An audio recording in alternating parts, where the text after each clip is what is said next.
The Lakers did beat the Blazers 99-94 for their first win since LeBron went down with a knee injury. Anthony Davis scored 30 points to pick up the slack for the King, rallying the team for the victory in the fourth quarter. So, Shannon, are you any more sold now on AD? Well, this is the version of AD that we need to see. He needs to play games like this. He had an outstanding game against Joel Embiid, even though they lost. He played well against Atlanta, 27-5, and had 30 and 15 last night. Probably should have had 40 and 15, considering he missed a couple of bunnies and some free throws.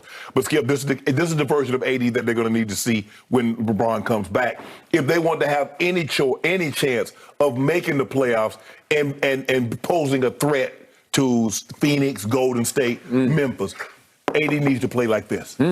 So Lakers down 3 going to the fourth quarter last night, and all of a sudden AD goes 11 and 8 rebounds in the fourth quarter and basically body bagged poor Nurkic, who wound up with 0 points and 2 rebounds in the fourth quarter in the same minutes. He's still recovering from what LeBron did to him. You remember I guess he is, that poor man. Well, the point is, I keep telling you, AD is still a top 10 player when he wants to be. Exactly. Okay, well, I don't know what got into him against Embiid, but he wanted to be. And last night against Nurkic, he wanted to be. Well, Skip, but he had to be last night because outside of Carmelo Anthony, no one played well except AD. Russ was 3 of 12. Avery Bradley 4 of 10. Malik Monk was 2 of 10. So nobody really played well but Melo and AD. AD took the game over. We know that's what makes so frustrating about AD, Skip. You see what he can do when he wants to do it.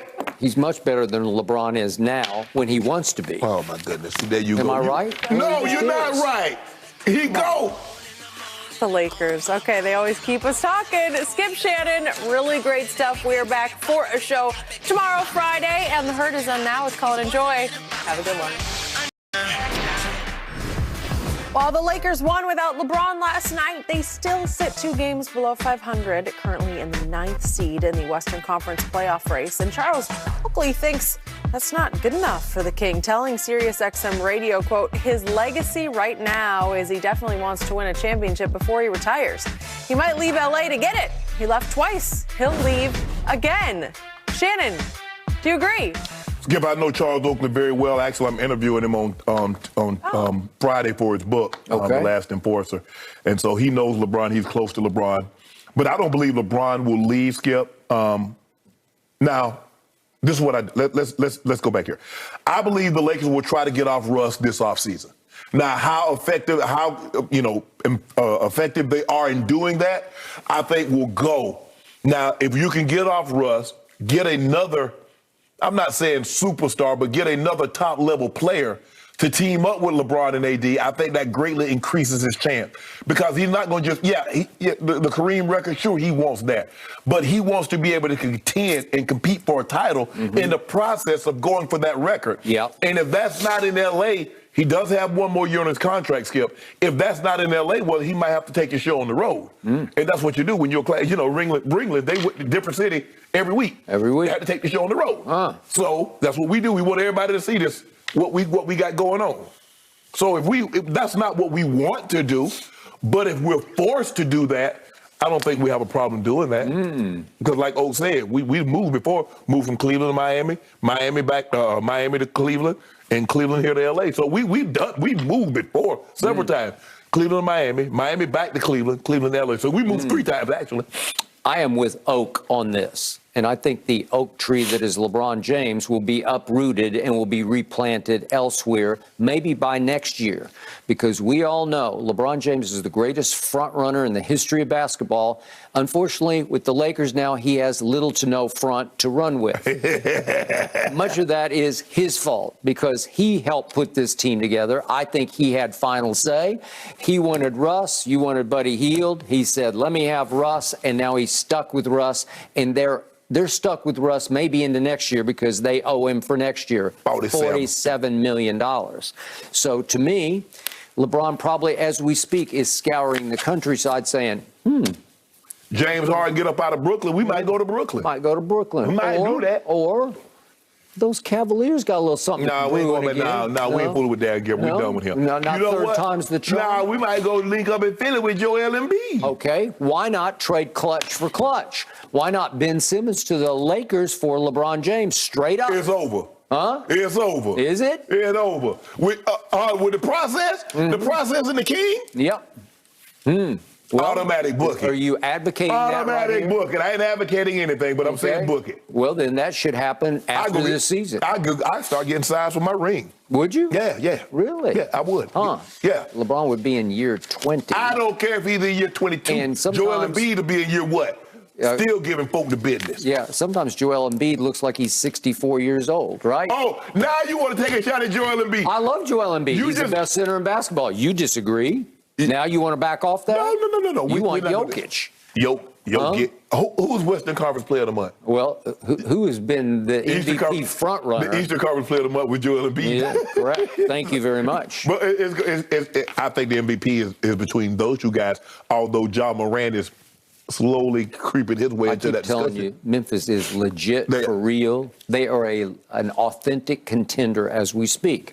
But back to this. So you have just blessed, straight up, clutch for clutch, Ben Simmons for LeBron James. Look, we're doing hypotheticals. First of all, the man came to L.A. for a reason.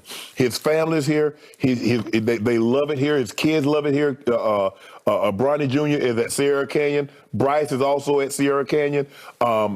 Savannah loves it here. LeBron loves it here.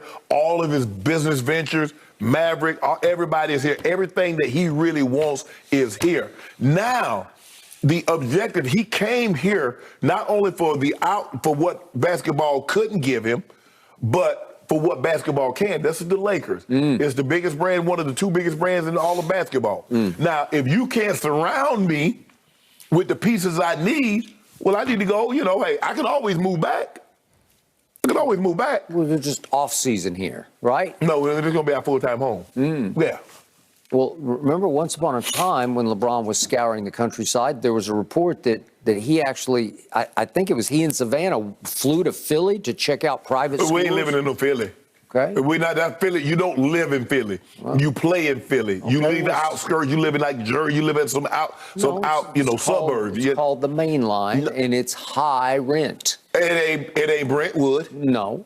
Well, I don't know. Some of those neighborhoods would equal Brentwood. It's just the weather would not equal. Exactly. Yeah. So that's what you come for. The 3 W's. When you come to L.A., you coming for the 3 W's. Everybody know what those 3 W's are. And although LeBron don't partake, but I'm just saying, you can't beat the weather. You can't beat the other two either, but that's neither here nor there.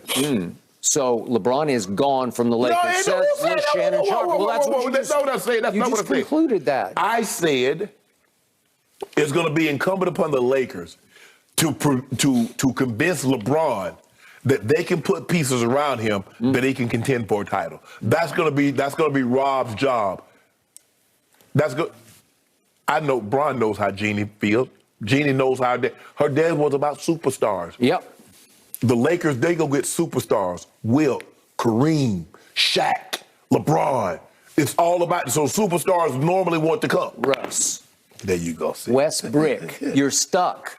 Yeah. Your salary cap held because you what are you going to do? How are you going to get out from under Russ? Skip, I just named like 5 of the biggest names ever in basketball, and then you throw Russ in. Well, he chose him. I didn't choose him. You didn't choose him. LeBron said, I want Westbrook. Well, we can undo that. Yes. Well, yeah, if you trade him for John Wall, and then you're stuck with John Wall. No. There you go. Why you keep on trying to? Because that's the only way out of this. That's your only escape. Let us work out magic. The offseason will come around. Doesn't look like we're going to be able to do anything. I think the trade deadline is February the 10th. Doesn't look like we're going to be able to do anything by then. No. Okay. It looks like you're going to be playing in, as in playing. It don't matter. It don't matter. Play in. Hey. We get in, somebody in a heap of trouble. Really? So somebody in a heap of trouble. You're predicting this year you're going to win a championship? All I'm saying, if we get in, play in, it doesn't matter. Somebody's in a heap of trouble. Somebody's going to play out. You're very confident let that guy get healthy. Really? And the way AD playing, it's been an interesting season for you guys, Shannon. Well, you might be confident about your team, the Lakers. I'm curious how Skip feels about his team. Should he be worried about the coaching situation with his Cowboys? Let's talk about it. Worry about his owner. Next. Belichick posted his own statement applauding TB12, calling him the best player in NFL history. Brady then reposted that quote on his own Instagram with the reply, "Thank you, Coach Belichick. I appreciate being coached by you, the greatest coach in NFL history. Shannon, scale 1 to 10, how much do these two truly just love each other? Like, it's this true love and admiration. You just feel it. Skip, in a situation like this, you know how football works. I believe this is a 1, but the relationship is built on respect rather than love. I'm not so sure that Terry Bradshaw loved Chuck Noll or Joe Montana loved Bill Walsh. I think Joe did.